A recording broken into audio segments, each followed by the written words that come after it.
Greetings to one and all. I am Surabhi Jamal and I'm here with my YouTube channel, Read Between the Lines, curated just for you. Today, I'd like to read and discuss the poem Wrinkles, written by Arvind Kumar Mehrotra, which is translated from a Dogri poem by the name Jhuriyan, written by Shivnath. I'm sure you've heard the saying that paradise lies at the feet of one's mother. What happens when a son notices the wrinkles on his mother's face and suddenly realizes with sadness and guilt that he too perhaps is the cause of those wrinkles? Is he able to reverse the process, that is, erase the wrinkles from his mother's face? What does he do? What does he say? Does he get sensitized in this process of noticing that his mother is no longer that carefree child that she once was? Let's read and discover the truth of this poem, Wrinkles, together. Wrinkles by Arvind Kumar Mehrotra. This lovely lady who you are looking at is the famous actress, the late Zora Sehgal, who died at the age of 102. She was a famous dancer, choreographer, and actress. She wears each wrinkle on her face with pride, like a crown. What are wrinkles? Wrinkles are those thin lines that appear at the corners of your eyes, mouth, and forehead as a person ages. Although getting wrinkles is a natural process, as one ages, it is equally true that a person can get wrinkles faster due to stress, depression, or trauma. As I said, she wears her wrinkles like a crown. But is that the case of every woman as she grows older and gets wrinkles? Is there a story of sadness, dejection, loneliness, desertion behind those wrinkles? Wrinkles by the poet Arvind Krishna Mehrotra is a translation of the poem Jhuriyan written by the Dogri poet Shivnath, and this is a poignant poem which touches the core of your heart. It makes you sad and wonder. Seen from the eyes of a grown-up son who suddenly becomes aware of wrinkles on his mother's face, he is quite upset as it dawns upon him that these wrinkles have been caused by all her sufferings, right from her childhood till she grew up, got married, and then became a mother. He is even more distressed when he realizes that he too has contributed to the wrinkles on her face by his abandoning her after his marriage. The poem silently refers to patriarchy. And what is patriarchy? It is a system of society where the men are the head of the household and carry the most power, and the women, be it daughter, mother, wife, are reduced to a silent observer with no identity of her own. And I guess that is why their wrinkles on their face of such women causes more pain. Let's read the poem Wrinkles. My mother making bold today, I begin to count wrinkles on your face. One wrinkle of the time when your father uprooted you from the backyard of his house to plant you in the courtyard of others. One wrinkle of that time when I nourished myself on your blood and grew in your womb. The son is the speaker, and he notices the wrinkles on his mother's face and gathers the courage to count them one by one. It seems that the son is finally sensitized to the untold sacrifices his mother has made in her lifetime. He tells his mother of the first wrinkle which she developed, owning to her father who pulled her out from the backyard of his house only to place her in the courtyard of her in laws, leaving her toys, her friends, her parents, her siblings, her cherished memories behind. She got the second wrinkle at the time when he was developing in her womb, thriving on her flesh and blood for nourishment. When the poet says making bold today, you can feel a sense of hesitation in his voice. It is almost as if he's gathering courage and asking permission from his mother to count the wrinkles on her face. Perhaps he knows that behind every wrinkle there will be a sad story. When he says uprooted you, he realizes the pain caused by the process of being married. Why? Because in a patriarchal society, it is always the bride who leaves her parental home to join her husband at her in law's place.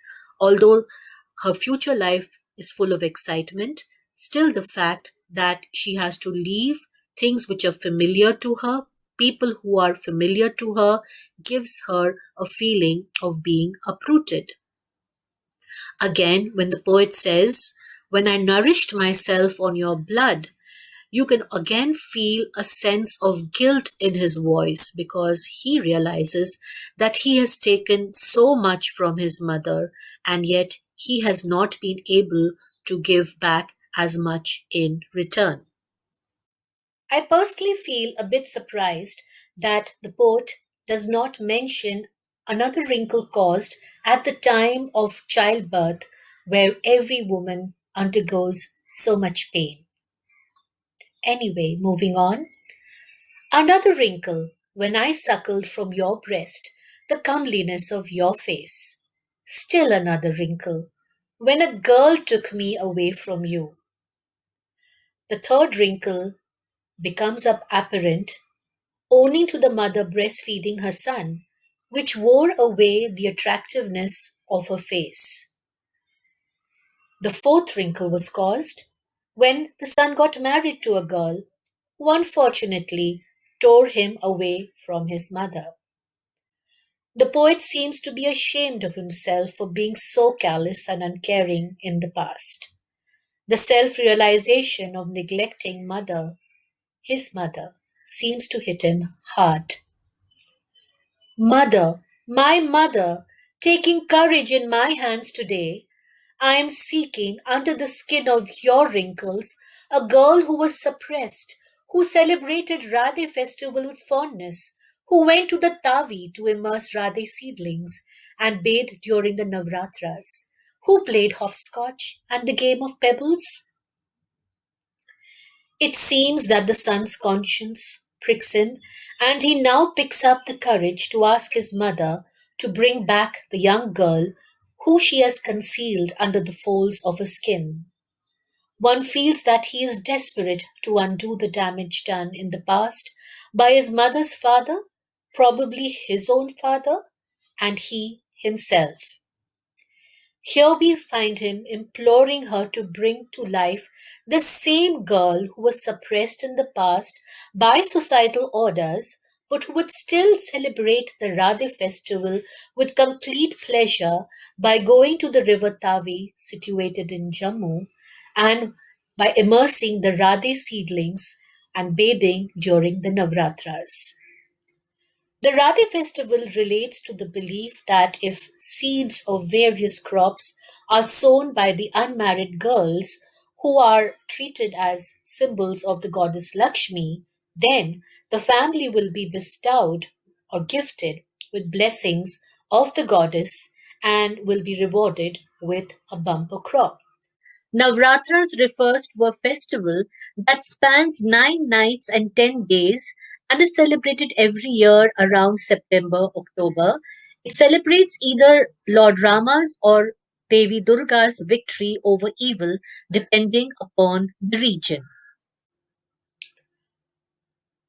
The poet believes and wants his mother to become that same girl who would love to play hopscotch and the game of pebbles throwing caution to the winds. Finally, in the end, this is what the poet has to say. I'll bring for you everything, colors of Radhe, tinsel for your dupatta, colorful pebbles from across the Tavi. Become that girl, mother, just for one day. In the last stanza, the poet earnestly requests his mother to become the same girl who she was before her marriage. He wants to turn the clock back again. He tells her that he would bring everything that she would enjoy herself with. It could be the colors of Radhe when she used to decorate a beautiful rangoli, or the tinsel or gota for her colorful dupatta, even the colorful pebbles that she used to play with, which she collected from far across the river Tavi. He says this quite sincerely, but we all know that it is in vain, as time once gone cannot be brought back again. On this realization, the poem ends on an abrupt note, leaving one filled with pain and guilt in the narrator and perhaps in the reader as well. Let's look at the theme of the poem. This refers to what the poet wants you to learn or know. The sacrificing nature of women as daughter, wife, and mother is implied by each stanza of the poem. Again, loss of identity in each role that a woman has to play, be it daughter, be it a mother, be it a wife. She loses her voice, her identity, as the men in the family tend to dominate and suppress her, not allowing her to be her true self. And finally, you can feel a sense of regret felt by the narrator, and perhaps he could be changing for the better when he realizes that he can still do something for his mother to make her life meaningful and beautiful once again. The poem has been written in free verse, that is, there is no rhyming scheme. And the tone of the poem? By tone, I mean what is the attitude or what is the mood reflected in the poem.